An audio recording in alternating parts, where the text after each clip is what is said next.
aluna, meu caro aluno, continuando o nosso curso de Direito Civil, chegou a vez a gente falar sobre os bens. Vamos logo de cara para a definição de bens e um probleminha que é a relação entre bens e coisas que você vê aqui embaixo. Em primeiro lugar, o que são bens?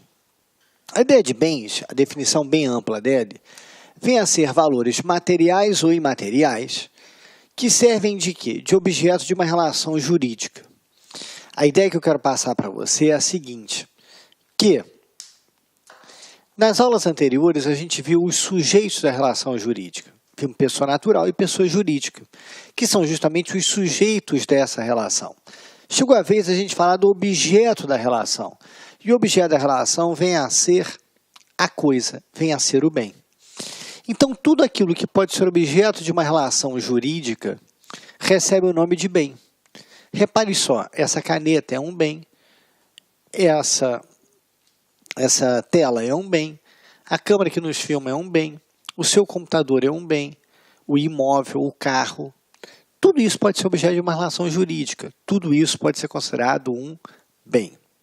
Segundo toque, qual a diferença entre bem e coisa? Não há na doutrina uma clara distinção entre bem e coisa. O próprio Código Civil não faz de maneira clara, precisa essa diferença. O próprio Código Civil vai fazer uma certa confusão entre a separação entre bens e coisas. E a gente vai optar aqui pela visão da maioria, que entende o quê? Que coisa é aquilo que é corpóreo, ou seja, aquilo que tem existência material, que tem um corpo. Então, essa caneta seria uma coisa, o computador é uma coisa, o seu computador é uma coisa, a sua mesa é uma coisa, a cadeira, o carro, aquilo que tem objeto corpóreo vem a ser coisa. Enquanto que a palavra bem, que ela é usada de uma maneira genérica, ela ficaria para aquilo que vem a ser o quê? Imaterial, ou seja, aquilo de existência abstrata. Exemplo, o direito de crédito, o direito à sucessão, ficariam com a categoria de bens. Essa separação é só se cair em prova. Na verdade, se cair em prova, uma pergunta só. O que é coisa? Resposta. É aquilo que tem existência corpórea, que tem existência material. Diga-se passagem, essa separação tem mais relevo em direito penal. Pois em direito penal, quando você estuda, por exemplo, o crime de roubo ou de furto, roubo e furto vem a ser o quê? Subtrair coisa alheia móvel, sendo que o roubo com violência, o furto não. Repare só, subtrair coisa alheia móvel. A palavra coisa aqui naquilo que é corpóreo. O furto é quando você subtrai algo corpóreo, não incorpóreo, não uma coisa de existência abstrata. Assim sendo, muito cuidado em prova, que se alguém indagar a você o que é coisa, já sabemos. Coisa é aquilo que tem existência corpórea, que tem existência material. Mas se por acaso ele não indagar você de nada, se por acaso ele não indagar você de absolutamente nada, não fica fazendo a separação não, tá joia? Só faz se o cara perguntar. Então daqui para frente no Código Civil, ora aparece bem, ora aparece coisa, sem nenhuma distinção. Combinado? Então vamos lá. Característica dos bens. Deixa eu só apagar aqui o quadro para a gente ver a característica desses bens.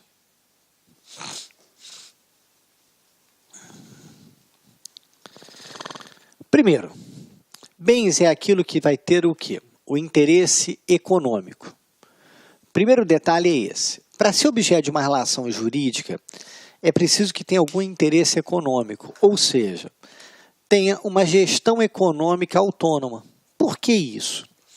Porque quando você fala que é objeto de uma relação jurídica, você está admitindo que aquela coisa possa ser vendida, doada, que aquela coisa possa ser objeto de propriedade, possa ser objeto de uso capião. Portanto, você vai dar um destino econômico a isso, você vai dar um valor econômico a isso. Por isso que a gente diz que é uma gestão econômica autônoma. E, portanto, a outra característica do bem é que você acaba subordinando o bem a uma pessoa. Sim, porque se o bem é aquilo que é objeto de uma relação jurídica, você acaba subordinando a um titular, ou seja, a um proprietário, a um possuidor. Então, quando eu penso em bem, eu tenho que pensar nessas três variantes. Primeira variante do esquema passado, Bem é aquilo que é objeto de uma relação jurídica. Segunda variante, que bem tem um valor econômico, tem uma gestão econômica. E terceiro fator, que é objeto de titularidade. Alguém se torna proprietário. Alguém vai se tornar proprietário desse bem. Alguém vai se tornar possuidor desse bem. Ou seja, há uma subordinação ao seu titular. Combinado? Vamos lá. Seguindo agora. Existem bens que não podem ser objeto de relação jurídica. Ou melhor, que não são objeto de uma relação jurídica, mas até podem no futuro vir a ser. E eu separo 3 itens: as coisas comuns, as coisas sem dono e as coisas abandonadas. Qual a diferença entre elas? Coisas comuns são aquelas coisas que são suscetíveis de apropriação. Se na sua prova for perguntada a você o que é coisa comum, é aquela que é insuscetível de apropriação. Exemplo, o ar que a gente respira, o planeta Terra, o planeta Marte, as estrelas e por aí vai. Essas coisas que são insuscetíveis de apropriação e, consequentemente, qualquer pessoa pode utilizar, são chamadas de coisas comuns, tá bom? O ar que nós respiramos é um bom exemplo. Temos agora a figura das coisas sem dono. E aí toma cuidado em prova, porque às vezes ele faz confusão de coisa sem dono com coisa abandonada. E aqui na coisa abandonada, um outro probleminha que a gente vai ver daqui a pouquinho. Ele faz uma comparação com coisa perdida na prova. Então, muito cuidado aqui nesse esquema. Coisa abandonada é a chamada res nullis, que são aquela... coisa sem dono, são as res nullis, ou seja, aquilo que não tem dono. E, portanto, se alguém se apropriar, torna-se proprietário. É o caso de quê? Dos animais de caça e de pesca. Repara bem, o peixe no oceano. O peixe no oceano, ele não tem dono, ele não pertence a ninguém. Tome cuidado que algumas pessoas acham que o peixe no oceano seria uma coisa pública. E não. Porque se fosse coisa pública, eu não poderia me apropriar dele. Eu teria que fazer uma licitação para adquiri-lo, que seria uma loucura. Ninguém poderia pescar. Não é por aí. Então, o peixe que está no oceano, não estou me referindo ao peixe de cativeiro, estou me referindo ao peixe que está livre no oceano, ele é uma coisa sem dono. Então, se eu me apropriar dele, eu me torno o quê? Proprietário dele. Beleza? Agora, toma cuidado com as coisas abandonadas, chamado res derelicta. O que são coisas abandonadas? São aquelas coisas que tinham um dono e o dono renunciou ao direito de propriedade. O dono abriu mão do direito de propriedade. Então, ela tinha um dono, ela tinha um proprietário. E esse proprietário abriu mão do direito de propriedade. Ele renunciou ao direito de propriedade. Então, o que acontece é o seguinte: eu pego essa caneta e jogo no lixo. Quando eu jogo essa caneta no lixo, eu estou abandonando essa caneta. Eu estou deixando de ser proprietário dessa caneta. Essa é uma coisa abandonada. Um excelente exemplo são coisas que são jogadas no lixo. Essas coisas que são jogadas no lixo, elas estão na categoria de quê? De coisas abandonadas. Beleza? Segundo fator, não confundir coisa abandonada com coisa perdida. A coisa perdida é aquela que tem dono, apenas ela não encontra-se em poder do dono. Então, por exemplo, essa caneta eu esqueci aqui em cima dessa mesa. Aí volto para gravar depois, está lá aqui, eu achei. Então eu a esqueci aqui, eu a perdi. E posteriormente eu venho e recupero essa bem. Quando eu deixo essa caneta aqui, eu esqueço essa caneta, em nenhum momento existe a figura do abandono. Por que não? Porque para ver a coisa abandonada, eu tenho que ter o ânimo de abandonar. É preciso que haja essa vontade de abandonar. Então, eu esqueci essa caneta aqui na mesa. Todo dia eu venho gravar e largo ela aqui, nunca mais eu peguei. Portanto, eu abandonei. Eu pego essa caneta e jogo no lixo. Eu abandonei a caneta. A ideia do abandono tem que ter uma vontade.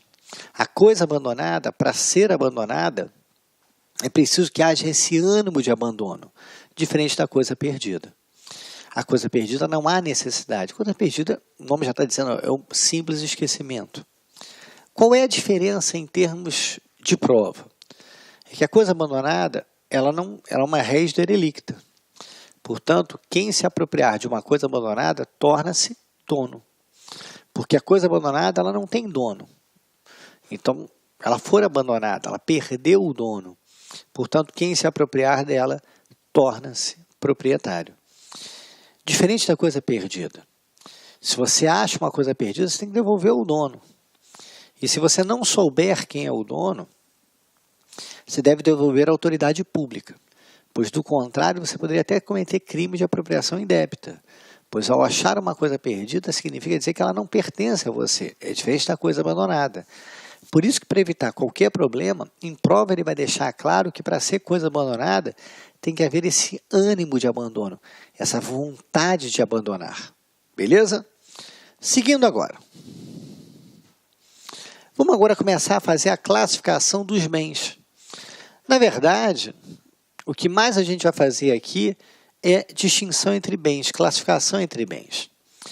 A primeira ideia aqui é que os bens podem ser classificados em que eles são considerados em si mesmo ou reciprocamente considerados. O que são bens considerados em si mesmo? Que é quando você, para classificar o bem, você olha só para ele. Você não precisa levar em consideração nenhum outro. Então, por exemplo, essa caneta aqui. Ao longo da aula, a gente vai ver que ele é um bem corpóreo, uma coisa corpórea. Essa caneta, ao longo da aula, a gente vai ver que é móvel. No decorrer da aula, a gente vai ver que é fungível, que é indivisível. Para eu chegar a essas conclusões, eu olho só para a caneta. Eu não preciso levar em consideração ela em relação a nenhum outro bem. Você deve estar pensando, mas isso vale para tudo, né, Guerra? Não. Existe uma classificação chamada de bens principais e acessórios. Essa classificação de bens principais e acessórios, você sempre classifica levando um bem em relação a outro bem. Você sempre vai comparar um bem em relação a outro bem. Então, por exemplo, a fruta em relação à árvore. A fruta é acessório da árvore. A árvore é acessória do solo. Então, você considera sempre um em relação a outro bem. O retrovisor é acessório do carro.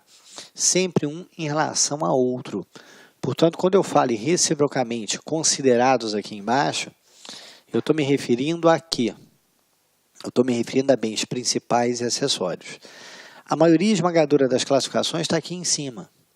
A gente vai ficar a aula toda fazendo classificação aqui em cima. Só quando a gente falar de principal e acessório que a gente vem aqui para baixo. Beleza? Então, vamos começar a ver a classificação. Vamos para a primeira aqui. Os bens podem ser corpóreos ou incorpóreos. O que são bens corpóreos? É aquele que a existência dele vai depender de uma existência material, de uma existência concreta. Então, bem corpóreo é aquele que é dotado de existência física, de existência material. É aquele que incide sobre ele um dos sentidos humanos. Então, um dos sentidos do homem vai incidir sobre o bem. Então, eu posso imaginar em quê? Eu posso imaginar no carro, eu posso imaginar o terreno, eu posso imaginar o computador, a caneta que eu citei, essa blusa, como bens corpóreos. Muito cuidado, porque a ideia do corpóreo é quando o sentido humano incide sobre ele. Portanto, a energia elétrica entra no rol de bens corpóreos, tá bom? Muito cuidado, porque a energia elétrica vai estar aqui nesse rol. O que são bens incorpóreos? Os bens incorpóreos são aqueles bens de existência abstrata, de existência ideal. Eles não têm uma existência concreta, eles têm uma existência abstrata. É o caso de quê? É o caso, por exemplo, do direito à sucessão, o direito à herança. É o caso do direito autoral, o seu direito a uma propriedade literária. Ele entra na categoria de bens incorpóreos. Então, por exemplo, o direito autoral, o direito de crédito, o direito à sucessão, está aqui como incorpóreo. A casa, o carro, o computador, está aqui como corpóreo. Apenas um pequeno detalhe, é que os bens corpóreos, eles podem ser objeto de compra e venda. Eu posso vender uma casa, eu posso comprar um terreno. Os bens incorpóreos não. Para os bens incorpóreos a gente não fala em compra e venda. Para bens incorpóreos a expressão melhor é cessão. Então muito cuidado, principalmente em prova discursiva, com essa expressãozinha cessão. Então para os bens incorpóreos a gente fala em cessão, beleza? Ou seja, eu cedo o meu direito autoral, eu cedo o meu direito de crédito. O problema é que a palavra cessão dá a ideia de quê? A palavra cessão dá a ideia de uma coisa gratuita, mas só a ideia. Isso é uma coisa prática. Teoricamente, a cessão pode ser gratuita ou onerosa. Eu posso ceder meu direito autoral de maneira gratuita, mas eu posso cedê-lo de forma onerosa. A cessão pode ser onerosa, como poderia ser gratuita. Beleza? Então, um pouquinho de cuidado, pois quando eu uso a palavra cessão, eu estaria dentro dos bens incorpóreos. Falou? Vamos seguir? Vamos lá. A próxima classificação separa os bens em bens imóveis e imóveis. O que são bens imóveis e o que são bens móveis? Muito simples. Primeira ideia, primeira noção para a gente poder dissecar o código. Quando eu falo em bens imóveis, são aqueles bens que estão imobilizados, que eu não posso levar de um lugar para outro. Então, o bem está imobilizado em que eu não posso transportar ele de um lugar para outro.